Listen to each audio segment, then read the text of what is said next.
Hello guys, আসসালামু আলাইকুম। আজকে ঘরে থাকা উপকরণ দিয়ে মজার একটি নাস্তা বানিয়ে নিব। তাহলে চলেন কিভাবে বানিয়ে নেওয়া যায় দেখি। একটি বাটিতে 1 কাপ ময়দা নিয়ে নিব। আপনারা চাইলে আটা দিয়েও করতে পারেন। দিয়ে দিব অল্প একটু লবণ, দিয়ে দিব 1 কাপ রান্নার তেল, আর দিয়ে দিব 1 কাপ পানি। 1 কাপ পানি দিলেই যথেষ্ট। এবার এটাকে ভালোভাবে মিশিয়ে নিব, কারণ এটাকে যদি ভালোভাবে না মেশানো হয় তাহলে ভিতরে চাকা চাকা থেকে যাবে, আর চাকা চাকা থাকলে রোলের শীটগুলো ভালো আসবে না। এখন দিয়ে দিব একটি ডিম।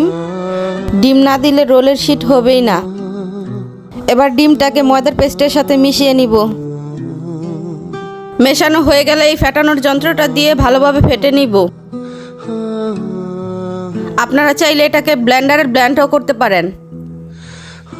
এমন পাতলা গোলা হয়ে গেলে আমরা রোলের জন্য শীট বানাতে চলে যাব। এরপর চুলায় একটি প্যান বসিয়ে নিয়ে হালকা গরম করে এমন একটি ব্রাশ নিয়ে নিব। ব্রাশ দিয়ে অল্প অল্প করে ময়দার গোলা দিয়ে রোলের শীট বানিয়ে নিব। ও হ্যাঁ, আরেকটা কথা, এই রোলের শীটটি বানানোর জন্য তেল বা অন্য কিছুই লাগবে না, শুধু প্যানে দিলেই হবে।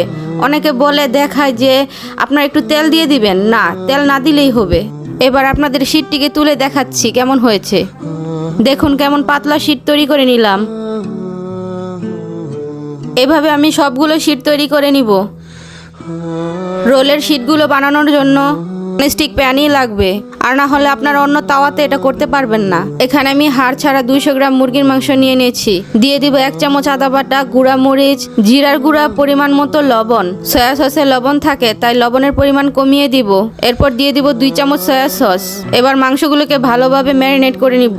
এটাকে 10 মিনিটের জন্য রেস্টে রেখে দিব। এবার চুলায় একটা প্যান বসিয়ে দিয়ে দিব 1 কাপ পরিমাণ তেল। এবার মাংসগুলো দিয়ে দিব। মাংসগুলো হালকা পরিমাণে ভেজে নিব। এখানে মেজারমেন্ট কাপে 1 চামচ কর্নফ্লাওয়ার দিয়ে দিব অল্প একটু পানি দিয়ে মিশিয়ে নিব।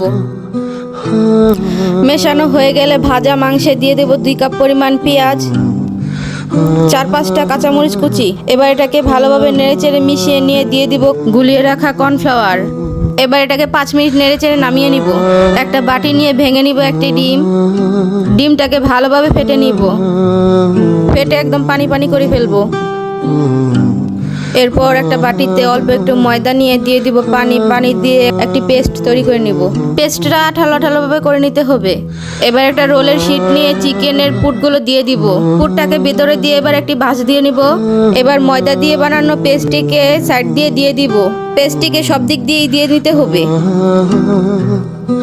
এবার এই সাইড দিয়ে একটি ভাঁজ দিয়ে নিব, এই সাইড দিয়ে একটি ভাঁজ দিয়ে নিব। 2 সাইডে ভাঁজ দেওয়ার পর এইভাবে পেঁচিয়ে দিব। পেঁচিয়ে নিলে দেখেন কত সুন্দর একটি রোল তৈরি হয়ে গেল। এভাবে আমি সবগুলো রোল তৈরি করে নিব। ফেটে নেওয়া ডিমটি দিয়ে রোলগুলো ভিজিয়ে নিব। রোলগুলো ভিজিয়ে নিয়ে ভালোভাবে ব্রেড দিয়ে মেখে নিব। আমি সবগুলো রোল এভাবে ব্রেড দিয়ে মাখিয়ে নিব।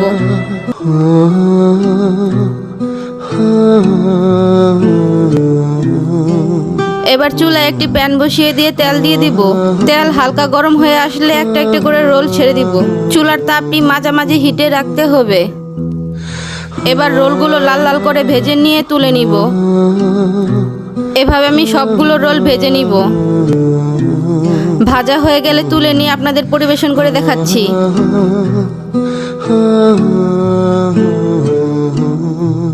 দেখুন, এভাবে ঘরেই যদি তৈরি করে নিতে পারেন এমন সুন্দর রোল, তাহলে শুধু বাইরে থেকে টাকা খরচ করে কিনে আনার দরকার কি। এবার থেকে ঘরেই বানিয়ে খান মজাদার রোল।